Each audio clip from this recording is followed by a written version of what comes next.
Cet épisode est plein de nostalgie, entre l'évocation de Sacha, la mort de Pixis et surtout un énorme combat contre les titans.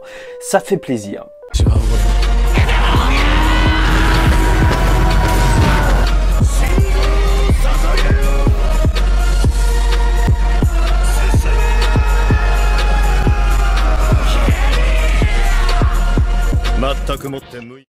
Mesdames et messieurs, ici Chaz et on se retrouve aujourd'hui pour la review de l'épisode 81 de Shingeki no Kyojin lors de cette saison finale. Cet épisode qui s'appelle Dégel et bien sûr ça fait référence à Annie et aussi peut-être à la conscience des Eldiens qui comprennent peu à peu ce qu'il vient d'arriver avec l'annonce d'Eren de détruire le monde entier. Et donc cet épisode il va nous servir donc à savoir comment les personnages vont réagir après une aussi grosse annonce, parce que je pense que même pour nous on est un petit peu dans le mal, enfin on sait pas trop où aller. Et ce sera tout d'abord le bataillon d'exploration qui parlera avec Jean qui se demande en fait si au final Eren n'a pas raison, tu vois, si ce qui se passe pour le monde ce n'est que la conséquence de leurs actes par rapport à justement la déclaration de guerre qu'ils ont faite à l'île du paradis.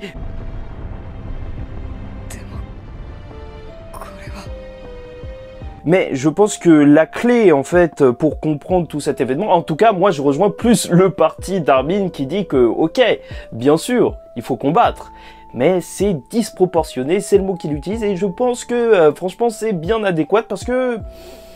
Ouais, je sais pas si, encore une fois, le petit garçon qui joue au parc en ce moment et qui va se faire écraser, c'était son but de mener la guerre aux Eldiens. Mais bon, toute la discussion va être arrêtée parce que le devoir va les appeler. Et je pense que justement, en fait, les titans qui vont attaquer, bon, bien sûr, déjà, ça montre que Eren n'a pas un entier contrôle. Enfin, en tout cas, il n'a pas arrêté les titans qui avaient attaqué la ville. Donc... en soi, on peut se poser des questions jusqu'à où va exactement le contrôle d'Eren. En plus, donc, quand il a dépétrifié, il a tout dépétrifié. Il n'a pas juste dépétrifié les murs spécifiquement. Donc, on dirait qu'il peut diriger tout, mais plus généralement que de manière singulière. Mais donc, en fait, je pense que cet épisode qui nous montre justement un petit peu un retour aux sources avec justement des combats qui sont juste épiques, avec le bataillon d'exploration qui resplendit.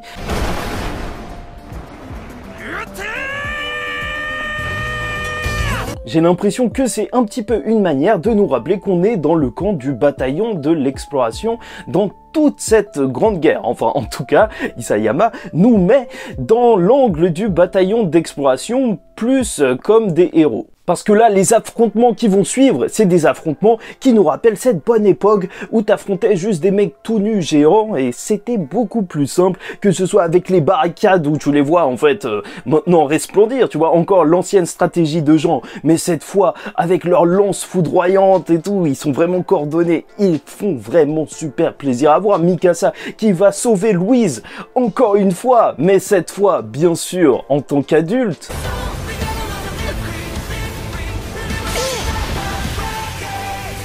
La mort de notre très cher Pixis, un bras sur le cœur s'il vous plaît, et bien sûr Shadis qui va resplendir, tu vois, qui va même pas parler à ses recrues qui viennent de le tabasser en leur disant bah vous voyez, les ennemis c'est les titans, heureusement que je vous ai formé. Non, ce mec, il est juste là pour leur dire vous êtes des chiffres mâles, je vous ai pas élevé comme ça. Et ça, c'est beau, quelqu'un qui a failli être à la tête du bataillon d'exploration, en fait, c'est enfin son temps pour resplendir. Et petit conseil dans la vie, dans un métier où les jeunes meurent presque tout le temps, si tu vois un mec vieux, soit c'est un lâche, soit c'est quelqu'un qui est très doué. Et bon, j'avoue, en vrai, c'est un petit peu un mélange des deux. Et c'est pour ça que cet épisode, il fait du bien. On part des débats mal, bien et tout, et là, on part sur quelque chose qui peut juste être estimé comme du bien. On repart sur l'esprit chevaleresque qui avait fait débuter cette série où tu voyais juste le bataillon d'exploration sauver la veuve et l'orphelin. Et ça, en fait, tu ne peux pas nier que c'est bien, sauf si t'es un titan. Ah ouais, pose-toi des questions.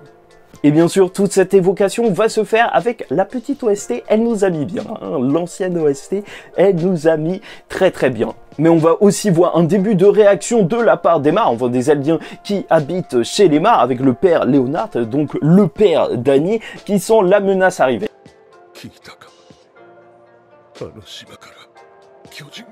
Et c'est vrai que là, je voulais m'arrêter pour vous dire que les titans, ils ont quelque chose de très particulier là.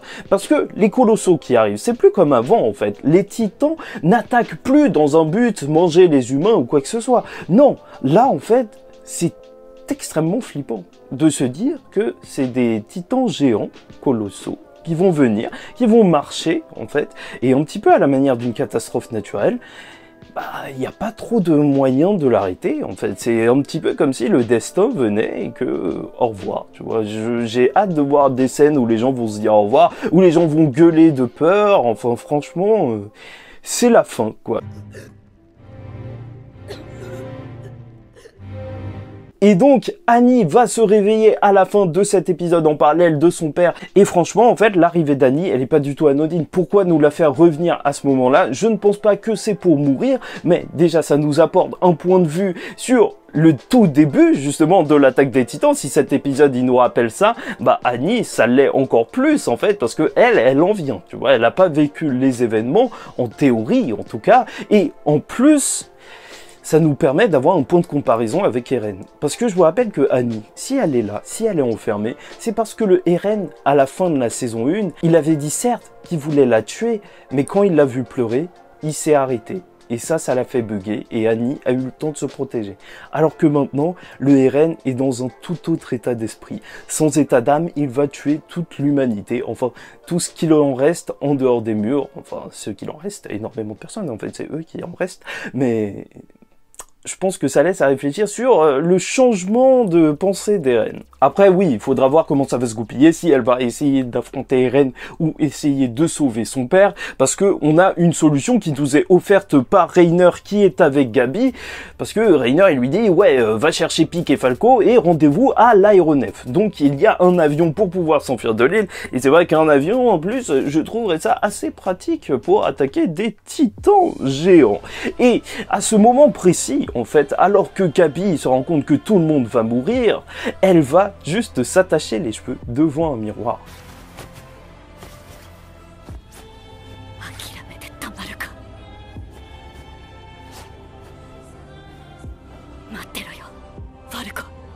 Un personnage qui, en fait, était détesté au début, avait vu toute sa famille mourir, et maintenant, en fait, devant ce miroir, se motive pour arrêter de tuer des personnes. Et ça, c'est vraiment fort parce que, bien sûr, c'est un parallèle à Eren, sauf que le Tatakae de Eren, c'était dans le but d'aller à l'affrontement. Là, Gabi, elle a à peu près la même histoire, une sorte de parallèle où, justement, tu as l'impression que les fins vont être différentes. Ils n'en sont pas arrivés à la même réponse. Gabi, certes, toute sa vie, c'était un mensonge et elle a beaucoup souffert et elle a fait beaucoup souffrir, mais là, elle a choisi une solution un petit peu plus pacifique, alors que Eren, on va demander aux Omar dans quelques épisodes ce qu'ils en pensent. Et bon, Isayama, il aime ça, les scènes alambiquées un petit peu en parallèle bizarre, avec Nils qui avait libéré Falco pour qu'il retrouve Gabi, et maintenant, en fait, t'as le titan Nils qui va attaquer Kaya.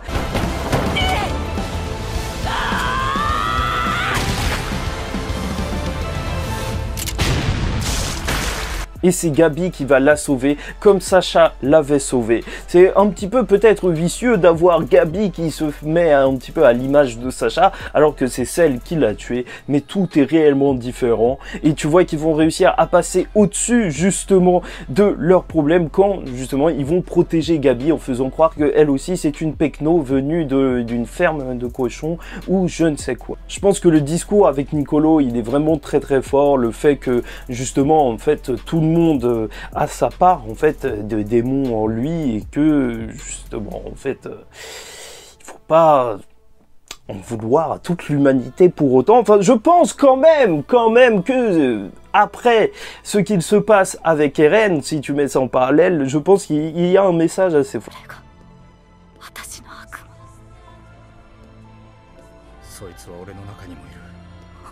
Chacun a sa part d'ombre, et lorsque Gabi va voir Armin et Mikasa et qu'elle va s'expliquer en pleurant par terre, déjà je pense qu'il y a certaines personnes qui vont être très heureux de cette scène.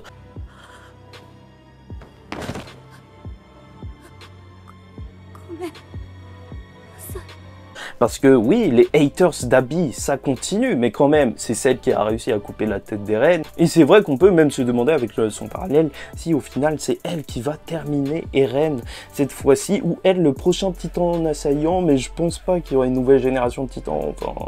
Sinon, tu vois, ça condamnerait un petit peu le peuple eldien à, encore une fois, vivre juste 13 ans. Là, Eren, il se bat pour libérer tout le monde. Enfin, bref. Je sais pas pour vous, mais j'ai trouvé, en fait, un point de la conversation assez fort. Parce que, en fait, Gabi, elle se disait carrément, oui et tout, Eren, il peut pas faire quelque chose, il peut pas détransformer les titans en humains. T'as l'impression vraiment qu'elle parle d'une déité. Et c'est vrai que là, le Eren, c'est devenu tout autre chose. Et je sais même pas comment ils vont le combattre, parce que je suis sûr et certain qu'ils vont le combattre. Je me demande même si Eren, il fait pas juste tout ça pour que tout le monde s'allie pour le tuer et montrer que l'île du paradis, ce sont des gens bien. Enfin ça j'en doute parce que ça baisserait un petit peu le message de Eren qui veut vraiment tuer une énorme partie de l'humanité. Mais avec un épisode avec le bataillon qui est aussi héroïque pour sauver des personnes, ça m'étonnerait qu'il reste sans rien faire, surtout qu'en plus t'as Annie qui va se ramener aussi. Tu vois, il peut se passer un truc là, tu peux avoir une réunion d'un petit peu tout le monde là. Enfin bref, et bien sûr ce qui sera déchirant pour Gabi, c'est d'apprendre que Falco va être nourri à la mère de notre cher Connie. Et ça, franchement, je sais que ça va pas arriver, parce que en soi, c'est pas à ce moment de l'histoire que la mère de Connie, elle va revenir. À quoi elle va nous servir? Mais en soi, ce serait tellement épique de voir la mère de Connie contre Eren géant. Ce serait franchement nul. Si Sayama il fait ça, ce serait juste incroyable. Bon, donc je me doute que ça va s'arrêter, mais je trouve que c'est vraiment très fort aussi ce rapport avec Connie, à chaque fois qu'il reste peut-être un des personnages les plus simplement humains en fait de cette histoire. Le mec, il s'en bat les reins de tout, hein, tu vois. S'il peut sauver sa mère, c'est ce qu'il fera. Il s'est occupé pendant 4 ans d'un titan. Connie Sacha, c'était vraiment... Yelena. 義勇兵を集めろ。全員拘束する。なんだと。 Au final, on a aussi un début d'intrigue entre Jean, Yelena et Frock qui va se ramener, et donc je pense que ça va nous permettre d'un peu plus explorer justement les différentes parties, parce qu'il y avait les pro Jäger, il y avait les pro Sig, et il y avait les pro rien du tout, juste bataillon d'exploration avec Jean, et je me demande bien comment ils vont réussir à trouver un accord ou pas, parce que Frock, je pense qu'il est du côté de Eren, tuer plein de gens à l'extérieur, Jean, je sais pas trop sur quel pied il danse là, au moins ça lui permettra justement de s'affirmer, en fait, face au choix qu'il a devant lui, et Yelena, je crois qu'elle est perdue là, vu qu'on sait même pas où est Sig. Est-ce qu'il est, justement dans un os d'Eren? Sait-on jamais. Encore une fois, je te le répète, je pense que cet épisode, s'il nous rappelle le passé, c'est pour nous motiver justement un possible combat entre Eren et les autres. Parce que avant, c'était beaucoup plus simple. On protégeait juste les gens. Bon, bref, j'espère que vous avez apprécié cette review. En tout cas, pour moi, c'était un plaisir de vous la faire. N'hésitez pas à liker ou disliker la vidéo si ça vous a pas plu. Commentez, donnez-moi votre avis en commentaire. Abonnez-vous parce que chaque semaine, on parle de Shingeki no Kyojin et c'est la review d'un anime only. Donc, peut-être que ce sera différent de quelqu'un qui lit le manga. Et c'est sûr, en fait, et certain. Et bon, voilà, en attendant la semaine prochaine, je vous dis ciao tout le monde, et surtout, paix sur vous.